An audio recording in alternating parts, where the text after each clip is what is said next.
Hi അസ്സലാമു അലൈക്കും, welcome back to my channel. അപ്പോൾ ഇതാ വീണ്ടും ഇഫ്താർ സ്പെഷ്യലായിട്ട് ബണ്ണി കൊണ്ടുള്ള ഒരു അടിപൊളി റെസിപ്പി ആയിട്ടാണ് വന്നിട്ടുള്ളത്. ഇത് ഉണ്ടാക്കാൻ വേണ്ടിയിട്ട് ഈസിയാണ്, അതുപോലെ കഴിക്കാൻ നല്ല ടേസ്റ്റാണ്. അപ്പോൾ നമുക്ക് പെട്ടെന്ന് തന്നെ വീഡിയോയിലേക്ക് പോയാലോ. അപ്പോൾ അതിന് വേണ്ടിയിട്ട് ഞാനിപ്പോൾ ബോൺലെസ് ചിക്കനാണ് എടുത്തിട്ടുള്ളത്. ഒരു 1.5 കപ്പോളം എടുത്തിട്ടുണ്ട്. ചെറിയ പീസാക്കിയിട്ടാണ് ഉള്ളത്.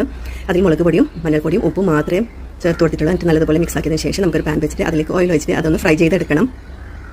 ഇതിപ്പോൾ ചെറിയ പീസാക്കി എടുത്തിട്ടുണ്ട്. ഇനി ഫ്രൈ ചെയ്ത് കഴിഞ്ഞാൽ നമുക്ക് കൈ കൊണ്ട് ഒന്നും കൂടി കുറച്ച് ചെറിയ പീസാക്കി എടുക്കാം.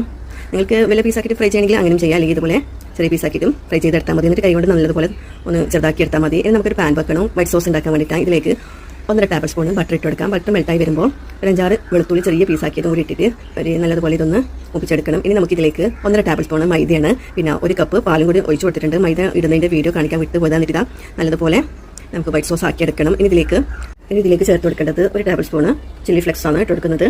പിന്നെ ആവശ്യത്തിനുള്ള ഉപ്പും 1 ടീസ്പൂൺ കുരുമുളക് പൊടിയും കൂടി ചേർത്ത് കൊടുത്ത് നല്ലതുപോലെ ഇതൊന്ന് മിക്സ് ആക്കാം. നമുക്ക് ഈ വൈറ്റ് സോസ് പിന്നെ കുറച്ചും കൂടി ലൂസ് വേണമെങ്കിൽ കുറച്ചും കൂടി പാലിച്ച് കൊടുക്കാം. ഇനി നമുക്ക് നമ്മൾ നേരത്തെ ഉണ്ടാക്കി വെച്ച ഫ്രൈ ചെയ്ത് വെച്ച ചിക്കനാണ്. അതിനാൽ കൈ കൊണ്ട് ചെറിയ പീസാക്കി എടുത്തിട്ടുണ്ട്. അതും കൂടി ഇതിലേക്ക് ചേർത്ത് കൊടുക്കാം. പിന്നെ ഒരു കഷ്ണം ചീസും കൂടി ചേർത്ത് കൊടുത്തിട്ടുണ്ട്. അതിൻ്റെ വീഡിയോ മിസ്സായി പോയി. ഈ നോമ്പിനെ ഉണ്ടാക്കുമ്പോൾ നമുക്ക് തിരക്കാണല്ലോ, അപ്പോൾ അത് കാണിക്കാൻ വിട്ടുപോയി. ഇനി നമുക്ക് ഈ ഓരോ ബ്രെഡും 4 പീസ്, ഒരു ബ്രെഡിനെ 4 പീസാക്കിയിട്ട് ലൈൻ ഇട്ട് കൊടുക്കണം. ആദ്യം ഒരു ലൈൻ ഇട്ട് കൊടുക്കാം, പിന്നെ ഒരു പകുതി വരെ ലൈൻ ഇട്ട് കൊടുത്താൽ മതി. എന്നിട്ട് ഇതിൻ്റെ ഉള്ളിലായിട്ട് നമുക്ക് ഈ ഒരു മസാല ഫിൽ ചെയ്ത് കൊടുക്കാം. അങ്ങനെ 4 ഭാഗത്തും കവർ ചെയ്തെടുക്കണം.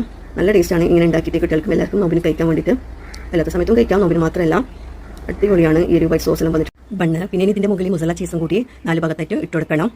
അപ്പോൾ അതിൻ്റെ വീഡിയോ കാണിക്കാൻ വിട്ടുപോയി. കുറച്ച് മല്ലിയില പൊടിയായി അരിഞ്ഞത് കുറച്ച് വേണം. പിന്നെ ഒരു 1.5 ടേബിൾ സ്പൂണ് ബട്ടറിൽ കുറച്ച് 2 വെളുത്തുള്ളി അല്ലി ചതക്കിയതും കൂടി ഇട്ടിട്ട് മുപ്പിച്ചെടുത്തതാണ്. അതും കൂടി ഇതിൻ്റെ മുകളിൽ നമുക്ക് തേച്ച് കൊടുക്കാം. ഈ മല്ലിയിലും ബട്ടറും ഗാർലിക്കെല്ലാം വരുന്ന നല്ല ടേസ്റ്റാണ്.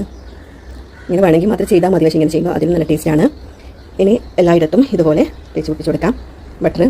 ഇനി ഇതിൻ്റെ മുകളിൽ കുറച്ച് ചില്ലി ഫ്ലെക്സും കൂടി ഇട്ട് കൊടുത്തിട്ടുണ്ട്, ഒരു ഭംഗിക്ക് വേണ്ടി മാത്രമാണ്. ഇനി നമുക്കൊരു പാൻ വെക്കാം. പാനിൽ ഇതൊന്ന് വെച്ച് കൊടുത്തിട്ട് നമുക്ക് ചീസ് ഒന്ന് മെൽറ്റായി വരുന്നത് വരെ ഇതൊന്ന് കുക്കാക്കി എടുക്കാം. നല്ല സോഫ്റ്റുമാണ്, നല്ല ടേസ്റ്റാണ്. ചീസെല്ലാം നല്ല മെൽറ്റായി വരുമ്പോൾ ഉള്ളിൽ നല്ല ജ്യൂസി ആയിട്ടുള്ള മസാലയും കുറച്ച് നല്ല ചീസെല്ലാം ആയിട്ട് വരുമ്പോൾ അടിപൊളി ടേസ്റ്റാണ്. അപ്പോൾ തീർച്ചയായിട്ടും എല്ലാവരും ഈ ഒരു ബണ്ണ് ഉണ്ടാക്കി നോക്കണം. അപ്പോൾ ഈ ഒരു വീഡിയോ എല്ലാവർക്കും ഇഷ്ടമായി എന്ന് വിചാരിക്കുന്നു. എല്ലാവർക്കും ഷെയർ ചെയ്യുക. അപ്പോൾ എല്ലാവരും ഒന്ന് ട്രൈ ചെയ്ത് ഉണ്ടാക്കി നോക്കണം. ഈ നോമ്പിനാണല്ലോ എല്ലാവരും ഇങ്ങനെ ഓരോന്ന് ഉണ്ടാക്കി പരീക്ഷിച്ച് നോക്കാൻ. അപ്പോൾ ഈ ഒരു ചീസി ക്രീമും ബണ്ണും ഒന്ന് ഉണ്ടാക്കി നോക്കുക, എല്ലാവർക്കും ഇഷ്ടപ്പെടും.